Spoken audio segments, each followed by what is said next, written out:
Google Maps puteți uita de el, nu funcționează aici în China. Nu te cu absolut nimic. Scuterele au banda lor specială pe care merg și vreau să vă spun că sunt super multe, foarte civilizat totuși. Oamenii aici care sunt mai în vârstă au niște comportamente un pic ciudate.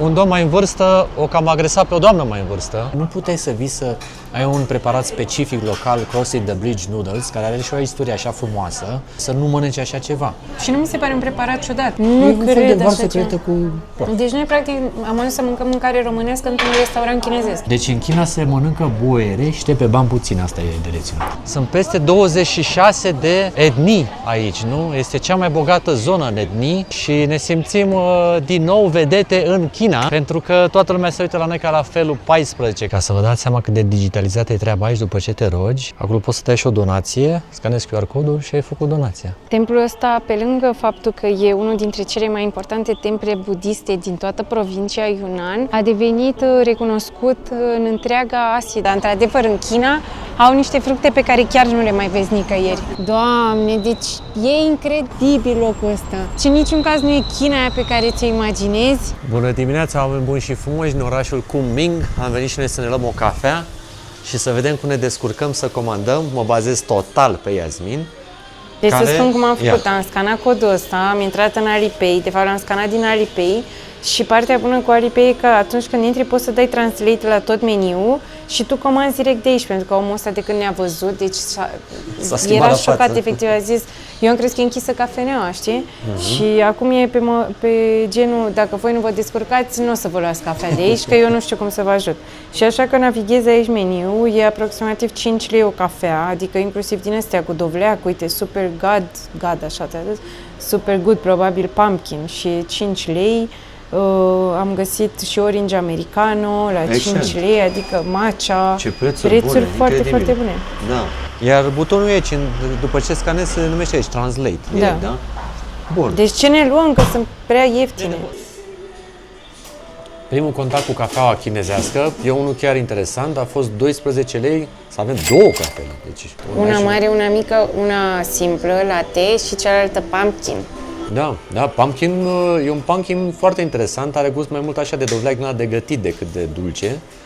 Dar bună cafeaua, nu ne așteptam. Adică noi chiar venisem ușor speriați din Vietnam. Eu am venit cu cafea la mine, sincer, pentru că uneori e mai dificil să găsești cafenele, mai ales dacă noi nu știam inițial să le găsim pe hartă și așa. Acum am avut mare noroc că am găsit două cafenele fix lângă hotelul nostru, deci chiar nu știam la care să mergem, dar am ales-o pe asta că nu mai încercasem cafeaua. Mai e și Luckin, asta nu știu dacă e brand chinezesc, dar cealaltă Luckin sigur e, dar foarte bună. Da, chiar e foarte bună. Am reușit și noi să ne odihnim, azi noapte suntem mult mai fresh astăzi, ne-am pus pe picioare și suntem gata să explorăm acest oraș minunat. Așa arată cartierul în care suntem cazați. Sunt niște blocuri din astea imense peste tot în jurul nostru și suntem foarte aproape. Asta e blocul nostru? Da, și ăsta e blocul nostru. Și suntem foarte aproape, în iubire, de gara de nord de aici. Exact. Deci suntem într-o zonă oarecum mărginașă a acestui oraș, în care putem găsi, după cum ați văzut la parterul blocului, cafea, supermarket, restaurante. Tot ce vrei, foarte bună zona. Noi am ales-o pentru că de aici o să urmeze să luăm tren. Noi am ajuns în gara de sud, dar gara de sud nu era chiar atât de bine conectată, deși era uriașă. Doamne, cât era cartier la bagaj. Nu știu cât o fi gara de nord de mare. Nu o să uit prea ușor. Dacă aia era gara secundară. Și... era gara secundară? Păi așa știu, da. Doamne, deci parcă era un film horror în care trebuia să mergem pe un hol, nu se mai termina, iar bagajele alea erau... Doamne, așa. Și noi de aici vom lua următorul tren, plus că gara asta e puțin mai aproape de centru oricum și o zonă mult mai dezvoltată, din câte observi. Acolo era mai, se simțea diferit. Da. Foarte dezvoltată, adică uitați-vă un pic încă o dată, cum coborând din bloc, găsești absolut tot ce poți să-ți dorești aici în zonă. Și e liniște așa și mai ales aerul foarte, foarte curat și plăcut așa, e o răcoare plăcută, asta e cert. Noi o să folosim acum aplicația A-Map pentru a putea ajunge unde ne-am propus. Această aplicație ne arată atât traseul cât și costul pe care îl vom avea. Google Maps puteți uita de el, nu funcționează aici în China, nu te cu absolut nimic și o să vedem dacă prețurile la transport sunt așa cum ne așteptăm să fie. Pentru că am văzut ceva spectaculos pe acolo, dar hai să vedem dacă în realitate se va întâmpla să fie așa. Deci nu că Google Maps-ul nu te ajută, Google Maps-ul te încurcă. Noi inițial am încercat să-l folosim și ne spunea că suntem la o oră jumate în condiții în care eram la 1 minut de mers pe jos de o locație. Am crezut că nebunim nu găsești absolut nimic, locurile nu au review-uri, nu sunt listate, Dar deci ce să nu. faci cu el? Poți să îl ștergi. Deci Da, când mai ajungi bine la- îl ștergi. Da, te încurcă mai mult. Mai ales că ei se laudă chinezii cu faptul că iau o altă tehnologie pe care o folosesc și nu este aceea de tip GPS. Pentru că GPS-ul este Global Position System, care este la americanilor, și ei se laudă că au alte categorii de sateliți care am înțeles că fac o poziționare mult mai precisă și se întâmplă să fie pe aceste hărți.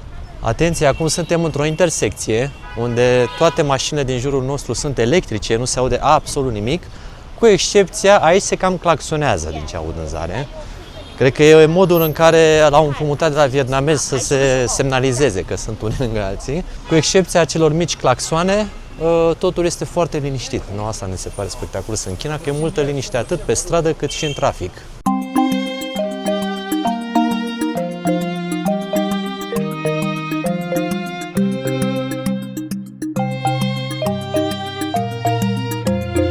Hai să vedem cum ne descurcăm pe aici, că trebuie să luăm autobuzul 2. Și nu e afișat nimic. Hai noroc! Uite, iubire, aici cred că sunt afișate. Uite unde sunt. Unde? Ia. 2. Ha? Da, 2. Este aici? Deci suntem bine? Da, și direcția lui Doiu trebuie să meargă încolo. Deci Bun. e bine. Următoarea Dar mie provocare... mi-apare că stația lui ar fi... Nu, Nu, e cam bine. aici. Următoarea provocare va fi să vedem cum facem plata în autobuz. Iar aici în zare se vede gara de nord, unde va trebui să vedem și noi o gară imensă, după cum prea bine se poate vedea. Iar cartierul în care noi stăm, acolo, chiar în blocurile acelea, vedeți că e unul imens, adică sunt foarte multe blocuri pe aici prin zoare și mi se pare așa că, nu știu, care e senzația ta așa, la prima zi în China, cum te simți? Foarte bine, îmi place. Îți place, nu? Da. Și mie la fel. Liniște, oamenii destul de pașnici, se uită la noi destul de întrebători, așa, soare, deci noi acum suntem la 1800 de metri altitudine, în acest oraș care este denumit orașul primăverii eterne, care are și o climă foarte blândă, nu bine am reținut, și în care florile sunt foarte frecvent înflorite datorită acestui fenomen. Și fructele. Și fructele, deci e un climat perfect. Ok, Doi. se pare că a venit autobuzul pe care trebuie să luăm. Sper să nu treacă. Hai să mergem mai încolo. Și urcăm și nu știm cum plătim, dar Ne-a ajutat și pe noi cineva. da, Mamă, sper să intrăm în el. hai. Cred că trebuie prin față să intri. Da, prin față și rămâi mai pe la final ca să nu blocăm noi Tot coada. scanează Păi da, dar după aia... E grav asta. Uite, Alipay, poate poți să scanezi Alipay. ăsta. Ia. Păi și poți da două persoane? Nu, Îți merge așa să plătești? nu știu. Mă pune să-mi iau card din asta. Ai. E bine că mai avem și cash dacă e. Dau 2 ani, așa. Nenea, Ni hao. Alipay, Alipay? WeChat? Ali? Aoleu, dă-te. WeChat? Dă-te, că nu faci. Hai că-i dau eu. Imediat. Deocamdată am intrat fără să plătim, acum vedem ce urmează. Nenea, sorry, you have change, please. L-ai dat peste cap. Nu știu cum să don't know how to pay, sir. Nici nu te bag în seama, asta e problema. Scan. Îi dau așa, ia așa. Pun acolo? 不说找我，2元一位， Ok. I put there. 2人就是4人。 Ok. Put there. 没有头 Here. 快领钱了， Here. 那个跟进了， Or give to you. 蛮忙了。 Here. Ok. Mai mare nebunie. Păi și? Nu mai au restul. Nu mai e restul că n-ai avut Era rest? 2 yuani. Aha. Păi și 2 ani... Era 4. Venea 4. Și am pus 5. 3个， Deci ce ar fi bine, măcar dacă nu reușim să plătim în autobuz, măcar să schimbăm banii în banii mici. Și. Dacă am prăpădit carul, dar... Ok, și. Uite cum a fost cinstit până la urmă, ne-a dat restul, 1 yuan. Am reușit să plătim cu cash, pentru că nu aveam cartela asta de a face plata cu cartelă. Deci e bine să mai aveți și cash în China. Și când au trecut pe lângă mine toți bătrânii prin spatele meu, dar nu mi-au dat la coate în spate, au un stil, deci știți cum? Când văd așa că n-au loc, îți dau așa un cot așa la rinichi. Mi-am Dar luat voiam câte- să zic că Dacă am fi luat metrou, nu avem nevoie de cash, că poți să plătești cu Alipay, e mai simplu la metrou. Dar când te urci în autobuz e chestia că se îngrămădește lumea, știi, la metrou se cumpără biletul înainte de a coborî la metrou și e mai civilizat. În autobuz nu prea ne descurcăm, încă nu prea știm. Dar suntem aici, asta e ceea ce În cel mai rău caz plătea cineva pentru noi și trimiteam pe Alipay, că asta știm să facem transfer de bani și am mai făcut asta. Ia uitați ce tare aplicația asta, că îți arată autobuzele în timp real. Nu sunt autobuzele Cred, sau nu știu, sau mașinile taxi? din jur. Sau sunt taxi? Cred că taxiurile, dar ce v-am zic, din WeChat poți să-ți cumperi până și bilet de avion, cică cu discount. Da. Deci aplicațiile astea sunt, nu știu, de exemplu, mie la Alipay îmi dă cupoane pentru cafenele sau așa. Da, adică foarte sunt mișto. un fel de agregator în care găsești absolut totul, dar trebuie să recunoaștem că nu funcționează atât de bine totul. Nu Ne sunt toate cer în lucrurile traduse. Da, și ne cer în permanență număr de China și chestii de genul ăsta.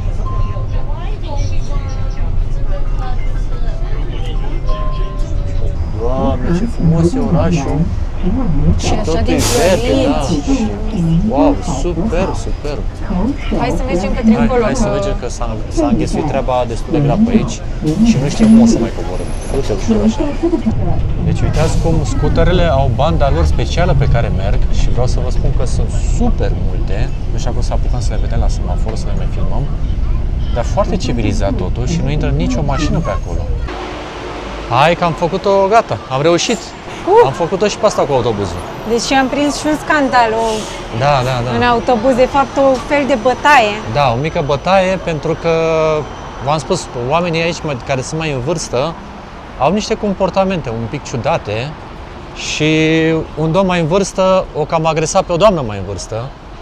Și Da, că nu știm exact nu ce. putea să treacă de ea, Da. ea s-a simțit că a împins-o prea tare, a început și ea să-l împingă pe el și deci a fost foarte ciudat. Bătrânii, v-am spus, mie mi-a dat o doamnă care a trecut pe lângă mine, cred că vreo 4 bucăți de cot așa în rinichi, că nu avea loc și te articulează așa ușor și vă dați seama ce să faci. Te tragi mai la o parte și o lași în pace, că nu poți să te ceri cu ea. Mă rog, deci doar să aveți grijă la bătrâni în China, sunt periculoși.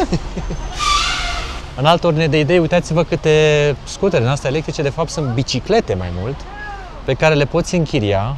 Noi nu am apelat la această metodă de transport pentru că e destul de scumpă versus varianta cu autobuzul. Dar e full, adică poți să vii frumos, ți-ai luat bicicleta, te duci, te plimbi, dar problema e că-s micuțe, adică nu poți să iei decât pentru o singură persoană, ceea ce pe noi nu prea ne avantajează, noi vrem mereu să fim împreună. Mamă, ce fructe pe aici, uite-te la astea cum arată. Ce-or fi asta? Ar trebui să vedem și noi aia care e, cum îi spune la Tamarind. tamarind, da, dar restul astea sunt absolut incredibile. Ele sunt afine, uite cât de mari sunt. Mamă, cum sunt afine de mari, deci sunt cât degetul mare. Și uite-te și la smochine și la căpșuni. Le Deci priește. Masive, Și da. guava, uite cât de roz e. Dar asta nu prea am încredere că-s natural. Nu știu, Arată da, pentru bine. că frunzele par false. Da. Dar ce crezi că le face doamna asta acasă? Habar n-am Hai ce să facem o poză, să Hai să vedem vedem ce ea ce-o fi cu el. se Am dat gândește. și noi să aflăm ce fructe ar fi asta, dacă le recunoaște inteligența asta artificială. Ca să cred înțelegem că i-a dat dacă fatală. Nu, i-a dat fatală, nici el nu știe ce e acolo, nu? Este foarte interesant. Pare Da. să fie o varietate de anon reticulata cunoscut ca Red Sugar Apple. Aoleu. Custard apple provine din America Centrală și de Sud, dar e foarte cultivat azi în Asia de Sud-Est, China, mai ales Yunnan și Ia Hainan, deci unde suntem acum. Hai că e bine. Hai să Gustul vedem e o și- combinație între banană, pere și vanilie. Băi, ești nebun, vezi că m-ai nimerit aici. Păi și cât o fi? Luăm și noi unul, hai să vedem dacă ne păcălește doamna asta. Uite, are acolo, putem plăti cu WeChat-ul. Ni Păi hao. și cum îl gustăm? One. Lasă-o pe ea să aleagă. Ia, zi-l pe ăla. Ăsta. Ăla arată bine. Doar ăsta, cât e? Cât e? Ia, hai să vedem dacă e doamna cinstită cu noi sau nu prea. Ia. Au, în spate, nu mai vede nimic. 50. 5? Cinci. 50. 5, ok. WeChat. Hai, dă-i cu telefonul acolo. Ce? Deci orice comerciant aici are QR codul pe perete. Am pus suma de 5 yuan cât vreți să plătiți. Îi băgăm și codul. Ia să vedem dacă se și face plata. Doamna de obicei primește și o confirmare. Da, uite, s-a plătit. Ok. Șeșe, bye bye. Bă, iubire, hai că am luat un fruct din ăsta interesant, să vedem ce-o fi Deci, cu el. noi mereu credem că gata, am încercat toate fructele nebune, nu știu Da. ce, dar de fiecare dată mai e unul care se surprinde. Dar într-adevăr, în China, au niște fructe pe care chiar nu le mai vezi nicăieri. Absolut și până la urmă, mai ales că ai spus că este un fruct specific acestei zone, chiar era păcat să nu-l probăm, asta e clar. Hai să și traversăm. Da, aici ai o senzație, iubire, uite-te un pic la arhitectura clădirilor. Parcă nu zici că ești în China. Da, Uite-te păi ce eu nu mă frumoase simt ca sunt. în China, nu știu, mă simt oriunde vrei tu să fii, poți să fii. Arată spectaculos orașul, cu florile astea, v-am spus, au jardiniere peste tot, vezi la scutele astea că nici nu le auzi când te lovesc. Și Le simți. le simți, da? Și sunt jardiniere peste tot, pentru că v-am spus, aici, fiind orașul primăverii eterne, sunt floricele în permanență înflorite, iar pe mine asta mă face să fiu foarte fericit, pentru că primăvara este anotimpul meu preferat. Așa că îți mulțumesc că m-ai adus Vreau în să mai spun că, cu plăcere, vreau să spun că, apropo de flori, aici, la vreo, nu știu, 10 km, cred, de centru, e cea mai mare piață de flori din China. Wow, din China? Da, cea mai mare. Ce tare! Super mișto! Nu o să mergem că nu avem atât de mult timp și e puțin în afara, adică am face mai mult și nu putem să o legăm cu altceva, dar am înțeles că de acolo vin comercianții și iau flori pentru ca să ducă în toată China, că le iau la angro, cum ar un pic veni. și în spatele nostru, în timp ce vorbim, uite-te ce flori sunt peste tot și câte ghivece, incredibil. Repă, doamnele, ce elegante sunt! Ni hao, ni hao! S-au pregătit, aici la intrarea în parc sunt tot felul de locații unde poți să mănânci, uitați-vă, este ora prânzului, se mănâncă tot felul de Uite, chestii. doamnele și aici astea din sunt- altă regiune, vezi? Sunt peste 26 de etnii aici, nu? Este cea mai bogată zonă în etnii și o să vedem tot felul de doamne care sunt costumate în hainele tradiționale. Asta ne place foarte mult să remarcăm aici. Suntem acum în fața parcului Lacului Verde, un parc local, nu e fix în centru, dar am înțeles că e foarte popular printre localnici, care în general dimineața vin să-și facă workout-ul, să danseze. Sperăm să-i prindem și acum, adică e plăcut încă Exact. și ar trebui să fie. Și vă explicăm înăuntru de ce e faimos. Atât de să faimos zicem, acest loc. Da. Hai să intrăm! În cazul în care vă întrebați de ce sunt atât de mulți oameni aici în parc, în municipiul Kunming sunt peste 7 milioane și jumătate de oameni, iar aici în zona centrală trăiesc peste 3 milioane și jumătate. Deci aici ieșitul în parc este o plimbare, dar așa, un pic umăr la umăr, vedeți? Și atenție, suntem în timpul săptămânii acum când filmăm acest material.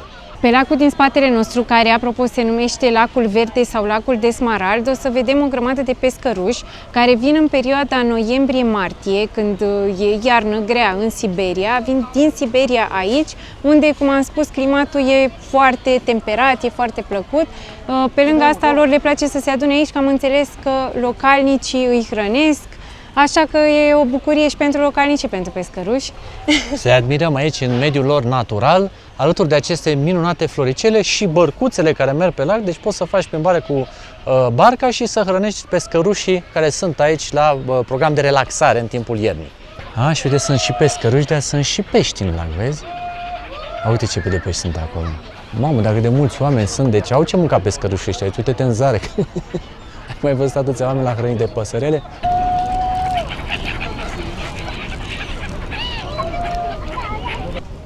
Aici, în luna iulie, înfloresc tot acest lotuș și uitați ce imagine frumoasă am prins cu bătrânii ăștia care stau și așteaptă înflorirea lotușilor. Vă rog să remarcați și pe doamna ce elegantă este, adică plimbarea în parc nu este doar așa o simplă ieșire și la fel, uite, mai sunt niște doamne în spate, la fel de dechisite, adică aici nu este pur și simplu așa că ieși. Ni hao. Este, uite, domnul ăștia la costum, adică e o plimbare în care trebuie să reprezinți, nu? Ni se pare chiar că suntem un pic nepregătiți din punct de vedere Eu mi-am pus vestimentar. hainele cele mai bune, să știi. Da? Deci asta e maximul din ceea ce se putea face, nu? Au și trenuleți dacă vrei să vii cu copiii. Nu ar fi de mirare chiar să fie gratuit, cine știe, că ei oferă aici destul de multe distracții așa pentru localnici, da? Și ne simțim din nou vedete în China, pentru că toată lumea se uită la noi ca la felul 14, ca să spun așa. Ne știu mai de pe un an cu Ghiozdan. Da, da, da. Deci se uită la noi de... E foarte interesant. Nu prea vin mulți turiști aici în orașul ăsta. Mamă, uite ce frumoasă e și alea asta și uite cum sunt copaci în zare, vezi? Dar, repet, mulți oameni. Nu știu, eu nu mă așteptam. Dar mare parcul, eu asta nu mă așteptam, să fie și atât parc. de mare, Dar și sincer. mulți oameni, vezi, ca să poată să acomodeze asemenea populație. Exact. Uitați aici ce prețuri de specul au oamenii ăștia, bă, frate. 2 yuani o apă. Ceva de... Ca de obicei, doamna are aici codul pus Intrăm în WeChat, de aici ai evitat de la plus. Intrăm în WeChat, scanăm, a venit apa. One. Deci 2 yuan cât vine iubire în lei? 1 leu și 10 bani. 1 leu și 10 bani o apă aici în parc.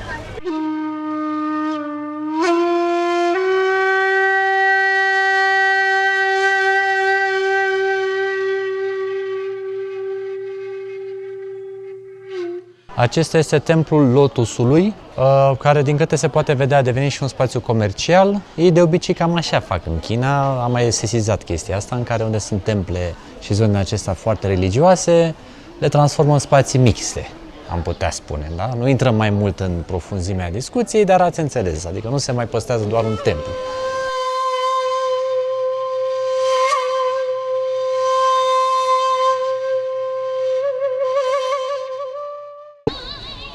Uitați ce poze poți să faci aici cu costumațiile lor tradiționale.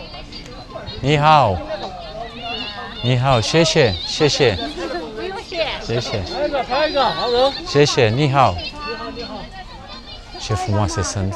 Vor să facem poză, dar noi acum suntem cu timpul un pic din scurt și vrem să explorăm cât mai mult, că ne ia ceva timp până se îmbracă Iasmin, până se face poza, durează.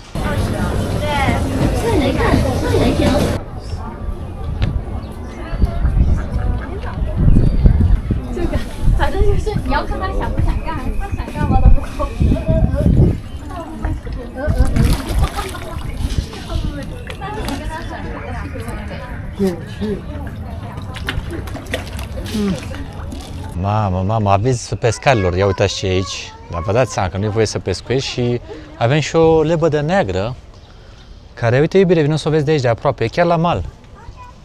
Ce drăguță e. Ia. Uite, e chiar aici, primește de mâncare de la tangența. Wow. Ce tare.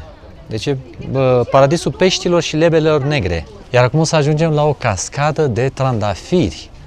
Vai, dar e superbă, uite-te și tu, dar chiar sunt real oare trandafiri ăștia? Nu știu dacă sunt trandafiri, tu vezi? Da, nu știu exact ce or fi, dar sunt incredibil de frumoși.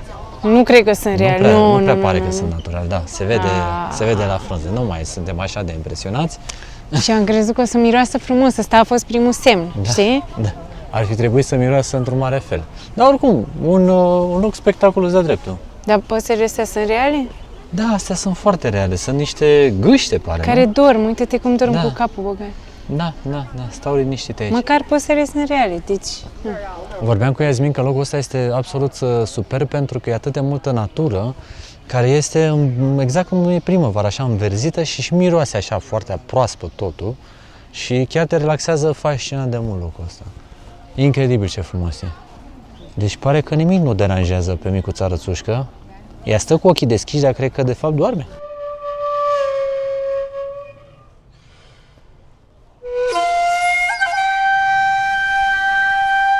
Iasmin și-a găsit o nouă prietenă aici, vorbește o limbă universală, se pare. Relația noastră n-a început bine pentru că fix în fața mea a făcut treaba mare. Exact ca piciorul tău, da. Sau ăsta e un semn bun că suntem așa de apropiate deja. E o relație cu năbădăi. E foarte tare că aici găsești și bambuși în spate, rățuște, gâște, lebede negre. Dar de ce are asta capul așa? Cred că așa e modelul, e cu varianta cu creierul mai mare, cine știe. Ia uitați aici ce civilizat în parc, deci loc de spălat pe mâini, dar arată top, zici că ești la un restaurant de 7 stele. Serios, uite și cu bambușii ăștia în spate, arată super mișto locul ăsta.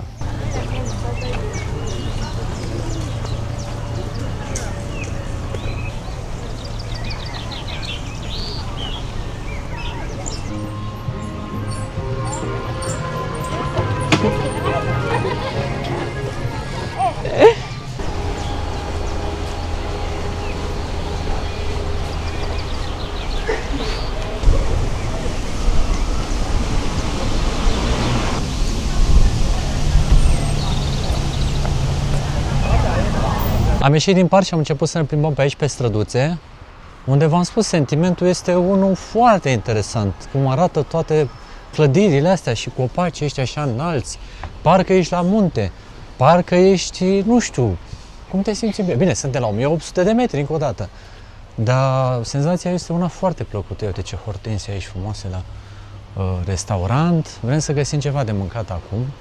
Dar între timp eu sunt foarte fascinat de cum arată orașul ăsta. Tocmai ce am ajuns la templul Yuan Tong, acesta este cel mai vechi templu budist din Kunming. Pentru a face accesul în acest templu trebuie să plătim și un bilet, care a fost 6 yuan pe persoană și hai să vedem ce ne rezervă la interior această minunăție arhitecturală. La intrarea în templu și, mă rog, și în alte zone găsim instrumente în astea de tip, dacă este vreo belea pe aici, să nu mai vină cu ele de acasă, de la unitate, le au direct aici în locație. Un lucru interesant în legătură cu templul ăsta e că coboară și vizitezi templul de sus în jos, comparativ cu alte temple budiste în care totul se întâmplă ascendent. Wow, dar cât de frumos e aici interior, cu lacul ăsta așa și cu toată desfășurarea. Iar aici, în centrul lacului, este acest pavilion octogonal, care este practic sursa de energie, am putea spune, a acestui loc.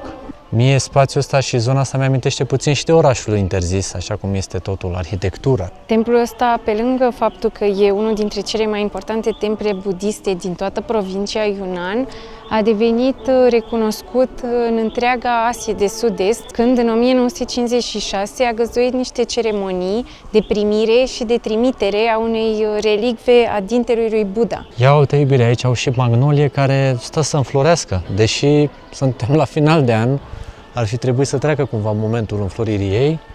În România cel puțin înflorește primăvara. Dacă aici e primăvara eternă, aici ar trebui să înflorească non-stop. Ce frumos! Dar v-am zis, templul este incredibil. Adică, sincer, n-am mai fost în temple budiste, dar aici e ceva cu totul special. Și muzica care se aude pe fundal e foarte frumoasă. Și uite și inscripțiile astea așa de aici, ce detalii, ce sălile din interior, ce bine arată. Totul este chiar special. Și ca să vă dați seama cât de digitalizată e treaba aici, după ce te rogi, acolo poți să dai și o donație, scanezi QR codul și ai făcut donația. Iasmin a remarcat aici un efect foarte interesant, cum se reflectă de la soare apa în templu. Pe acoperiș, încât zici că e apă. Și Fascinant. culorile sunt tot ale apei. Da, pentru că soarele, da, e acolo, lacul este aici și acesta este fenomenul.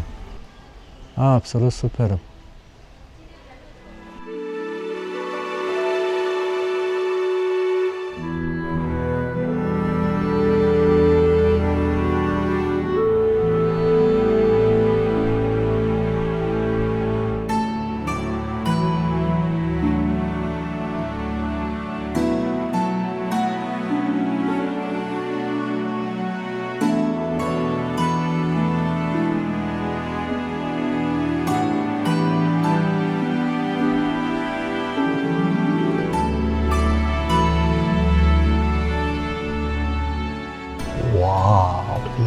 Aici, nu pot să cred ce frumos e. Și câtă natură în jur. Da, nu, de sens, eu așa templu n-am mai văzut până acum, chiar e unic. Și acoperișul, uite ce frumos e, în câte ape e, așa, vezi câte ruperi are și se și înalță, se și coboară. Este ceva absolut incredibil. Iar Iasmin a remarcat foarte bine că aici la geamuri ele au o formă ușor ascuțită, ai zice că au chiar niște influențe din zona moscheilor sau... Nu știu dacă știți mai multe despre acest fenomen, dar sunt foarte interesante din punct de vedere al arhitecturii. Deci un templu cu totul deosebit ce am descoperit aici. Merită să veniți să vizitați. E, și uite, călugării aici, cred că au și o plantație de roșii, cherry. Cherry. Aici locuiesc ei, îți dai seama. Da. Și în spate sunt floricere. Atât de multă natură, da, sincer. Ai mai văzut undeva așa multă verdeață? Deci, deși nu suntem într-un mediu foarte călduros, este un climat perfect, cum a spus Iasmin, tot timpul anului fiind temperaturile stabile, natura aici efectiv este, cum să în floare. Da, în floare, adică abundă. Uite-te și acolo pe acoperiș, vezi, sunt plante care au crescut exact pe acoperișul templului.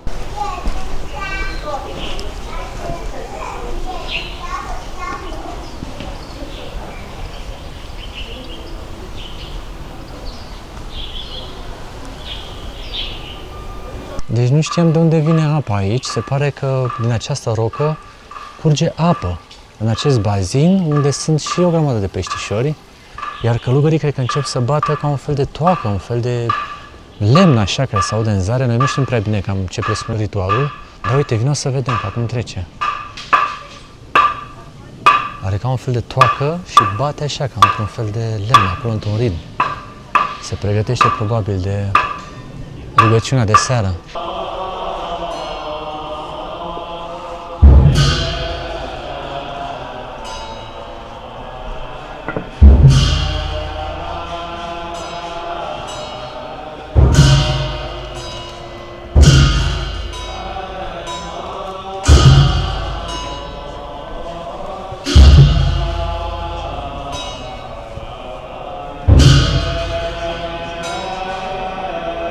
A sosit momentul să venim și la un restaurant să mâncăm, suntem lihniți și evident că iarăși avem provocarea cu traducerea, cu Google Translate-ul și așa mai departe, dar noi suntem foarte încrezători că să găsim niște noodles buni, că asta am înțeles că este specificul local. Au tăiții de orez cu brânză de tigru. Așa sunt traducerile în China, deci efectiv Deci ai găsit ce? Tăiței de orez cu brânză de tigru, așa am tradus. Deci eu nu știam că tigru face brânză, tu știi treaba asta? În China face. Deci traducerile astea cu Google Translate sunt un dezastru. Am decis să comandăm un fel de mâncare tradițional care se numește Crossing Over the Bridge Noodles. Mai simplu spus în limba română, tăiței care traversează podul. Istoria este una foarte frumoasă și plină de iubire, în care o soție, pentru a aduce cea mai bună mâncare soțului său, trebuia să traverseze un pod și a descoperit că făcând asta, tăiței se răcesc și nu mai sunt la fel de gustoși. Așa că a decis ca prima oară să traverseze podul cu supa foarte încinsă și mai apoi să adauge tăiței în aceasta în fața soțului. Astfel a rezultat un fel de mâncare foarte delicios care este preparat și în ziua de astăzi și are această istorie foarte interesantă. Deci nouă ne-a venit aici supa, care e foarte fierbinte și mă întrebam ce se întâmplă cu toată carnea aia crudă. Ei bine, e atât de fierbinte încât ar trebui să se gătească acolo. Sper că nu îmi propusesem să mănânc pui crud astăzi sau pește crud am mai mâncat. Dar uitați că tabolul a venit. Aici nici nu știu ce avem, cred că asta e piele de porc. Și acolo avem noodles care arată super Cred că trebuie bine. să-i punem și pe ea, nu? Da, pune și noodles. Aoleu, nu că ne stropim, pune pe rând. Nu o să vă vină să credeți, dar mie mi-a venit ideea să ridic ăsta care era plin cu ingrediente, pentru că părea prea mare tava asta și sub am găsit niște pui, ăsta pare făcut, ceapă, cred, și flori. Flori și încă ceva sub, dar nu vine să cred petale. Noi nu știm ce să facem cu ele, adică instrucțiunile Le noastre... mâncăm, eu știu de la Masterchef, că așa se spunea, tot ce e în farfurie trebuie să poată să fie mâncat. Acum faza bună este că noi am ridicat acel vas acum și la final, că era, știi, ca în sketch-urile cu Mr. Bean, de nu știa la ce-i pică la matematică și și-a dat seama că mai e o foaie. Faza e că noi am pus aici noodle-și înăuntru, am pus și niște, ce mai erau, ouăle și tot. Treaba e gândită la fix, fii atentă că nu dă pe afară. Da, eu ce voiam să zic? Îți dai seama că noi am vrut să luăm prima dată 2 supe din astea, nu? Păi ți-am zis că e mare. Deci cred că trebuie să punem și găina acum. Pune și găina, pune totul acolo, să vină omul ăla să-și facă așa. Doamne, nu mai primim străini în restaurant, că strică dish-ul. Nu știi că în Japonia erau disperați când mergeam noi, că nu știam să comandăm, nu ne înțelegeam, erau nebunie. Deci ești pe fază? Asta e, o să zic că n-am mai văzut oameni să mănânce fre. Sorry. Sorry. Sheshe, ni hao, sheshe. This put here? This here? Yeah. Okay. Yeah? Okay. Ah, Okay. Put. Sheshe. Okay. Ok. Sper că aia small. Nice! Ia uitați ce am comandat aici și un bol mare, fraților, de porc cu nu știu ce-o fi în el, dar mâncăm regește, asta e clar. Vă spune la final și cât a fost costul. Carnea arată destul de bine, pare că s-a gătit. Iar nu dă și trebuie să folosesc clar bețe, că altfel nu am nicio șansă. Deci trebuie să vedeți și behind the camera, așa cum se întâmplă problema cu noodles și ăștia, că noi nu știm dacă așa trebuie să-i punem în farfurie, dar a fost o întreagă chinuială să putem să facem asta. Dar în orice caz totul pare destul de gătit, pentru că tot bolul ăsta a fost mega încins și suntem foarte curioși ce gust o avea acum. Oricum mai avem iubire aici un castron, Hai de cap. Mâncăm 2 zile. Păi cred că rămânem până diseară aici și s-a terminat vlogul. Da, nu v-am păcălit, nu. Dar oricum, 2 ore stăm să Sincer, mâncăm. țin să cred că o să ardă. Deci un lucru e sigur în China, se mănâncă demențial și cine spune că vine în China și n-ai ce să mănânci, înseamnă că nu sunt deschis să încerce chestii, adică nu puteai să vii să ai un preparat specific local, Crossing the Bridge Noodles, care are și o istorie așa frumoasă. Doamna aia, îți dai seama, să sacrifica, să treacă cu bolul, podul, să ducă soțului și așa mai departe, să aibă o istorie așa de frumoasă și să poți să-l pregătești aici și să nu mănânci așa ceva. Și nu mi se pare un preparat ciudat, adică Nu e este. supă cu tăiței, Supă efectiv, cu dacă tăiței, stai să te da. gândești. Și în ea ai pui, ouă și ok, poate petalele par ciudate, dar nu e ceva specific Chinei. Și la noi, cum zicea Alex la Masterchef, se mănâncă decorațiunile, dar aici, fiind orașul primăverii, orașul florilor, au adus și acest Evident, touch, acest- dar în rest, da. dish-ul este absolut normal. Și cum Iar se pare? gustul e de supă pentru că baza supei este supă de pui, deci e exact ca supa aia noastră, doar că tăiței sunt mai groși și mult mai bune, așa, sunt foarte chewy, știi? Mamă, ce bun, sunt. Da. Într-adevăr, tăiței sunt foarte buni, singura problemă e când îi sorbi, că stropești peste tot, zici că e furtuna de pompieri care a luat o raznă. Dar supa are fix gust de supa noastră cu niște maghi, cu zeama de la carnea de pui. Deci e un dish foarte simplu, dar specific totuși, adică românesc-o-chinezesc, să zic Exact. așa. Iar costul o să-l vedem la final. Foarte ok, foarte ok. Poftă bună! Poftă bună! Nu, miroase intens. Să gust eu prima sau tu nu vrei să gust tu prima? Mi-e frică să nu fie... De pe ea de aici, jos. Miroase intens, a? Nu știu, dar eu ce nu înțeleg e ce negreală asta. Mamă, cât de bun e! Serios? Doamne! Știi cum e slăninuța aia de ai la sarmale care sunt fiepte super bine? E genul ăla de slăninuță. Kaiserul. Nu e un fel de Kaiser, așa? Exact gusturile. Dar ce e toată negreala asta? Poate sunt sarmale. Exact, e o varză călită. varză? Da. Nu e un fel cred de așa varză ceva. călită cu porc. Deci noi, practic, am ajuns să mâncăm mâncare românească într-un restaurant chinezesc. Cam așa. Dar ce bună e, deci o varză așa un pic aprișoară, un pic dulceagă. Asta mi-am amintește de faptul că odată, noi am mai fost în China, apropo, să vă uitați și la episoadele trecute, acum câteva luni, am mâncat un fel de salată de băf sau salată orientală într-un restaurant tradițional din Shanghai. Deci ați fi uimiți de câte asemănări există între China și România. Mamă, dar e mega bună, spun sincer. Doamne, cum poate să fie. Iar carnea ți se topește în gură. Da, bun. Dar varza, zi tu cum e varza. N-am gustat varză, că e așa neagră. Gustă și niște varză, că fai de cap.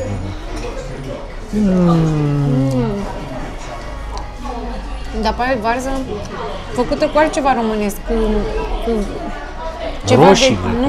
Nu. Știi cum avem noi urzici sau așa Da. ceva? Nu-mi dau seama exact de gust. Nu știu, e demențial. Și bolul e adânc, atenție. Deci tot ce e aici e plin. E varză cu ceva verdeață, care e tot românească e, dar Foi nu de vine dafin, mie. poate? Nu, iubire verdeață, cum e spanacul, cum e macrișul, cum sunt Poate știți voi, lăsați-ne în comentarii că aici nu mă pricep, dar în orice caz este... Scapă. Mamă, cum e. Îmi place foarte tare să reținem cum se numește, că mai vreau, sincer. Se numește 1000 de feluri de carne, traducerea. 1000 de feluri de curcubeu pe cerul gurii, jur. Deci super bun. Apropo de supă, doamna care traversa podul, nu știu cum traversa, că noi, uitați-vă cât ai bolul și încă mai e o grămadă, dar nu mai putem. Deci din dish-ul ăsta mănânci 2 persoane super lejer, dar dacă mai ai încă ceva pe masă e greu să termin totul. Deci se mănâncă absolut regește aici în China. Deci fără grijă, dacă aveți vreo spaimă că aoleu ce o să mâncăm în China, e forță. Eu sunt uimită de cât de mari sunt porțile pentru cât de ieftin e prețul și iarăși mi se întâmplă chestia asta în Asia, încât după ce vine mâncarea, văzând prețul inițial cât de ieftin e, mi-e teamă ca nu cumva la final să-mi fi dublat porțiile, să fie... Eu am cerut porție mică și ea să-mi fi pus porție mare, o să aflăm la final, dar Așa de-aia că nu vă rămâneți spun aici, încă, da. pentru că e incredibil. Am tot mâncat din porcul ăsta și ne zicem că e un fel de varză călită la Cluj cu dragavei sau cum ai zis. Dar e super bun. Tot ce mai lipsește, dacă mă întrebați pe mine, ar fi așa un colțuc de pâine pe care să-l îndeși în zeama asta. Dar deja ar fi cam mult, că și așa abia mai putem să Dar nu facem. cred că o să putem să mâncăm toată zeama asta, că are și grăsime cursă de la porcul ăsta. E un dish destul de greu. Bine că totuși primul fel a fost ceva foarte light. Da? Bine balansat. Da. trebuit Adică să fim primul mâncat era ceva cu greu. pui, cu legume, Da. cu multă zeamă, Lejer. foarte puțină carne, oricum a avut, era mai mult supă și așa. Avem și nota acum, a fost 47 de lei tot ceea ce ați văzut la noi pe masă, dar credeți-ne că a fost prea mult, adică am fi putut să mâncăm și mai puțin. Puteți să cât a rămas, adică și din supă, și din varza călită, și din carne a mai rămas, deci chiar a fost exces, sincer vorbind. Puteam să luăm și doar o supă și eu mâncam pe toată probabil, Da. dar ce mari au fost porțiile și bune, mi se pare.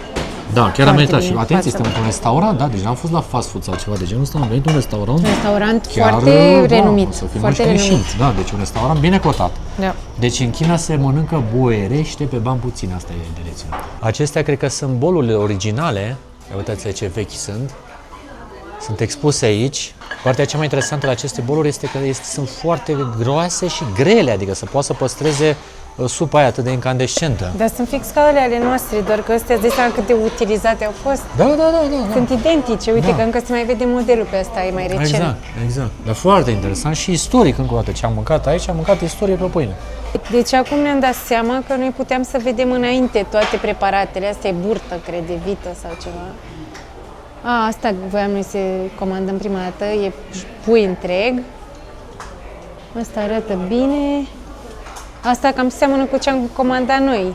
Da. Nu era cealaltă opțiune. Da, ce bine arată toate, uite și pe aici pe sus. Deci restaurantul, v-am spus, e unul dichisit, adică nu e un prăpădit.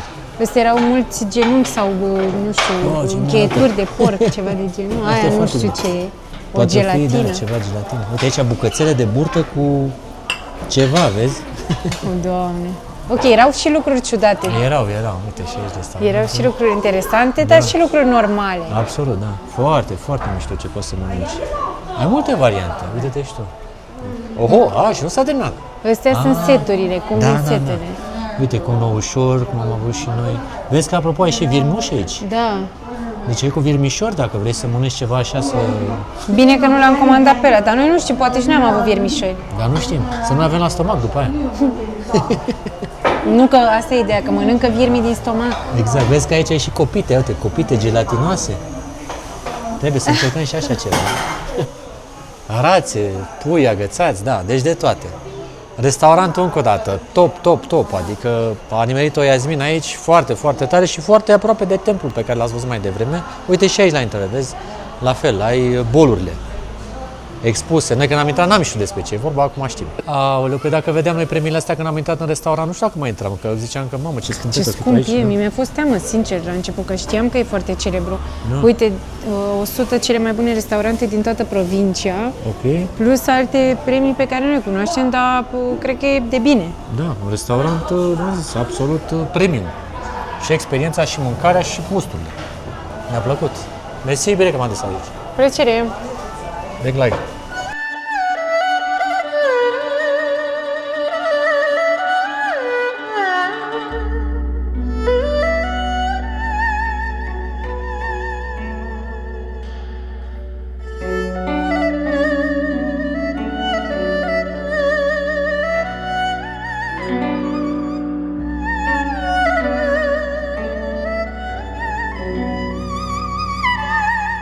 Doamne, deci e incredibil locul ăsta. Da. Suntem într-o piațetă aici, fai de mine. Nici nu știu cum să-ți unde descriu. suntem. Da. Deci în niciun caz nu e China aia pe care ți-o imaginezi. Am văzut niște magazine, niște zgârienori, uitați-vă aici totul premium, e muzică în toată piațeta asta, muzică din aia așa de librărie. Da, din aia elegantă, așa. Ce vedem acolo? Armani, Am Dior, găsit așa, aici sunt unele turnuri gemene. așa Da. se numesc, cu Și birouri, mai încolo am magazine. văzut și niște aranjamente în acestea de tip de sărbători, așa de iarnă. Adică e o zonă super cosmopolită aici unde suntem. Și v-am spus, chiar nu avem niciun fel de feeling din ăsta așa de țară, cum să vă spunem noi, cum o mai descriu unii oameni ca fiind o țară limitată din punct de vedere al sistemului, da? Uitați-vă un pic ce e aici. Noi suntem în continuare surprinși. Ăsta e un mare magazin Apple, cred că cobor zici că suntem Da. la Louvre.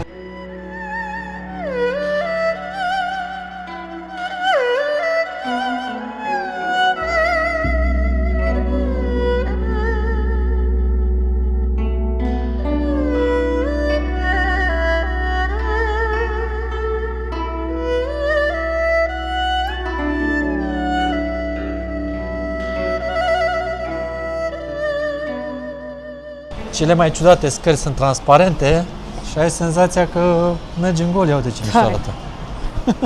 Aoleu! Doamne, este ceva de nedeschis în cuvinte ce găsim pe ei, sincer. E, cum să vă spun, nu, deci nu mă așteptam, am zis că am venit și noi într-un oraș așa mai micuț, mai vai de capul. Da, Alex zicea, deci suntem ca și cum am fi în Giurgiu. Păi da, zic, mă, veni și noi pe la Giurgiu, acolo la gara de nord și, da, ce să facem? O mergem și noi pe acolo, mâncăm o ciorbă și aia a fost. Uitați-vă un pic ce pe aici. Uitați-vă un pic ce am descoperit în zona asta, e incredibil, vă spun sincer. Doamne! Nu, deci nu avem cuvinte. E de nedeschis. Oameni buni și frumoși, sperăm că v-ați simțit și astăzi bine alături de noi. Nu uitați să ne dați și nouă un like, un subscribe, un comentariu și de curând un hype pentru a ne ajuta să mergem și mai departe cu vlogurile pe care noi le facem aici către alți oameni la fel de buni și de frumoși ca și voi. Sperăm că v-a plăcut ce ați văzut astăzi din China și că poate o să veniți pe aici pe urmele noastre. Vă pupăm cu drag și ne vedem în următorul episod. Pa, pa!